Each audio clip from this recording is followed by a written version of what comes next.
अंत भला तो सब भला। रोली की शादी उसके माँ बाप एक आलसी लड़के से करा देते हैं। चलो, रोली की शादी हुई और हमने गंगा नहाई। और क्या, बेटियां तो होती ही हैं बोझ। हाँ, पर अब क्या चिंता, उतार तो दिया बोझ तुमने, अब वो लोग समझे। ससुराल में रोली का पति कहता है, देखो, मैं कोई काम नहीं करता, ये बात तुम्हारे मम्मी पापा को बता दी थी मैंने। अब जो किराया आता है दुकान का, उसी से घर का गुजारा करना है। कभी भूल से भी कोशिश ना करना किसी चीज की डिमांड की। क्या मम्मी पापा को पता था कि आप कोई काम नहीं करते? और क्या, बड़ा अच्छे से पता था। उन लोगों को तो तुम बोझ लगती थी, बोल रहे थे कि बस शादी कर लो और कोई मतलब नहीं है। रोली को यह सुनकर बहुत गुस्सा आता है, लेकिन करती भी तो क्या, क्योंकि वो जानती थी कि उसके माता पिता ऐसे ही हैं। जैसे तैसे रोली दिन काट रही थी। रोली को एक प्यारी सी बेटी होती है। धीरे धीरे वो बड़ी होती है और उसके साथ उसकी जरूरतें भी बढ़ती जाती है। सुनिए जी, अब तो सिमी बड़ी हो रही है, उसका स्कूल में दाखिला कराना है। मैंने अब तक तो जैसे तैसे समय काट लिया, लेकिन मैं बच्चे की परवरिश में कोई कमी नहीं रखूंगी। अरे क्या है यार, अब तो लगता है कोई ना कोई काम ढूंढना ही पड़ेगा। अब पति रोज काम की तलाश में जाता और बिना किसी काम के वापस आ जाता। रोली समझ जाती है कि पति के अंदर अब काम करने की क्षमता नहीं है। वो बेटी को उच्च शिक्षा देने के लिए कुछ करना चाहती थी, लेकिन करती तो क्या करती। एक दिन रोली की सहेली कहती है, रोली, मेरी कोई औलाद नहीं है। अगर तू मेरी औलाद को जन्म दे तो मैं तुझे तेरे मुंह मांगे पैसे दूंगी। अरे, तेरी औलाद को मैं कैसे जन्म दे सकती हूँ? सरोगेसी से। बच्चा मेरा और वैभव का ही होगा, लेकिन कोख तेरी होगी। ये संभव है रोली। रोली कुछ सोच कर कहती है, मुझे मंजूर है, लेकिन मैं इसका 2 लाख रुपया लूंगी। अरे कोई बात नहीं, मुझे मंजूर है। रोली खुश हो जाती है कि एक बच्चा पैदा करने का उसे 2 लाख रुपया मिलेगा। वो घर आकर पति को बताती है, वो भी खुश हो जाता है। अब क्या था, डॉक्टर के पास जाकर सहेली का बच्चा रोली की कोख में पलने लगता है।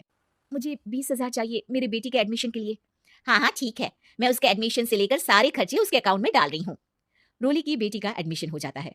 रोली को लगता है कि वो अब सब कुछ ठीक कर देगी। दिन और महीने आगे बढ़ते हैं। अब एक दिन, एक बात कहूँ जी, काश इस बच्चे को मैं रख पाती। मैं अब इससे काफी जुड़ गई हूँ। अरे यार, पता नहीं किसका बच्चा है, अपने पास है ना अपनी मुन्नी। हाँ, लेकिन अब मैं भी इस बच्चे से जुड़ाव फील करने लगी हूँ। लेकिन मैं ये जानती हूँ कि ये मेरा बच्चा नहीं है। दोनों की जिंदगी ठीक चल रही थी, लेकिन कहते ना कि सुख का पल ज्यादा लंबा नहीं होता। एक दिन रोली की सहेली का फोन आता है। रोली, मुझे अब ये बच्चा नहीं चाहिए, मैं अपने पति को छोड़ रही हूँ। अरे लेकिन मुझे पैसों की जरूरत है, बच्चा तुम्हारा है, मैं क्या करूंगी? सहेली बिना कुछ बोले फोन काट देती है, फोन स्विच ऑफ कर देती है। लेकिन रोली के जीवन का तूफान यही नहीं रुकता। रोली, मैं इतना भार नहीं उठा सकता। आज पढ़ाई का पैसा मांग रही हो, कल को शादी, कॉलेज और पता नहीं क्या क्या। मैं तुम्हें छोड़ रहा हूँ, अपनी बच्ची उठाओ और निकलो इस घर से। अरे पर मैं कर तो रही हूँ ना बच्चे के लिए काम, आप आराम से रहिए ना। क्या काम कर रही हो, देख रहा हूँ मैं। ये छोटा शहर है, यहाँ लोगों को बात बनाते वक्त नहीं लगता। तो मैं क्या करूं? ज्यादा पढ़ी लिखी नहीं हूं, कैसे घर के खर्चे चलाऊं? और आप तो काम करना ही नहीं चाहते। हाँ, ना चाहता हूँ और ना ही करूंगा। रोली को पति की बात पर काफी गुस्सा आ जाता है। ठीक है, अगर मेरे जीवन में संघर्ष लिखा है तो वही सही। इस वक्त पति होने के नाते आपको मेरा साथ देना चाहिए था, लेकिन नहीं, आपने तो इस हाल में मुझे घर से बाहर निकालने की बात कह डाली। देखो, ये सारी फालतू की बातों के लिए वक्त नहीं है मेरे पास। रोली, जिसकी कोख में किसी और का बच्चा था और साथ छोटी सी बेटी, पति का घर छोड़कर रास्ते पर आ जाती है। रोली के पास मायके के सिवा दूसरा कोई रास्ता नहीं होता। अरे रोली कैसी है, कितने दिनों के लिए आई है? हमेशा के लिए माँ। वो माँ को सारी बात बता देती है। ओए लड़की, इतनी हिम्मत का काम कर लिया। अरे ना ना, यहाँ कोई जगह नहीं है। तुम तो अपना बोरिया बिस्तर उठाओ और निकलो यहाँ से।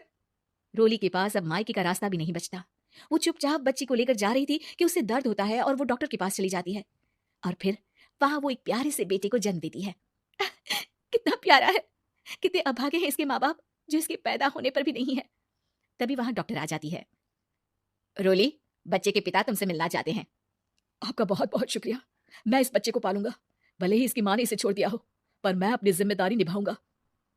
तो क्या आप मुझे इसके पैदा करने के लिए जिन पैसों की बात हुई थी वो भी देंगे? हाँ, और साथ ही आप चाहें तो मेरे घर में रहकर मेरे बच्चे की देखभाल भी कर सकती हैं। मैं उसके लिए आपको सैलरी दे दिया करूंगा। रोली को लगता है कि जैसे भगवान ने उसके लिए सुकून का रास्ता खोल दिया। वो अब मुकेश के साथ उसके घर चली जाती है, जहां रहकर वो उस बच्चे की देखरेख करती है। अब मुकेश के घर को रोली अच्छे से संभाल लेती है, उसके लिए खाना बनाने से लेकर बच्चों की देखभाल और घर की देखरेख। धीरे धीरे मुकेश को रोली से प्यार हो जाता है।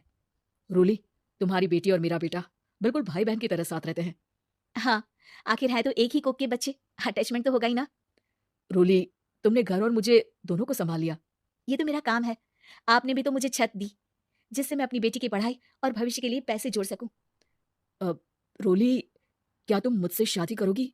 अब मैं जानता हूँ तुम्हारी भी शादी कुछ खास अच्छी नहीं रही। रोली को मुकेश की बात ठीक लगती है। वो उसे हाँ बोलने की सोच ही रही होती है कि उसके पहले पति का फोन आ जाता है। रोली, मैं बहुत परेशान हूँ। मेरा एक्सीडेंट हो गया है। मैं चाहता हूँ तुम वापस आ जाओ। रोली को पुराने पति की चिंता होने लगती है। वो सोचती है कि वो क्या कर रही थी। हाँ हाँ ठीक है, मैं आ रही हूँ। हाँ रोली, आ जाओ, लेकिन बच्ची को कहीं हॉस्टल में छोड़कर आना, क्योंकि मैं नहीं चाहता कि हम लोगों के बीच फिर से वो सारी बातें हो। रोली को समझ आ जाता है कि पति आज भी सुधरा नहीं है। वो पति के पास जाने से इनकार कर मुकेश को हाँ कर देती है।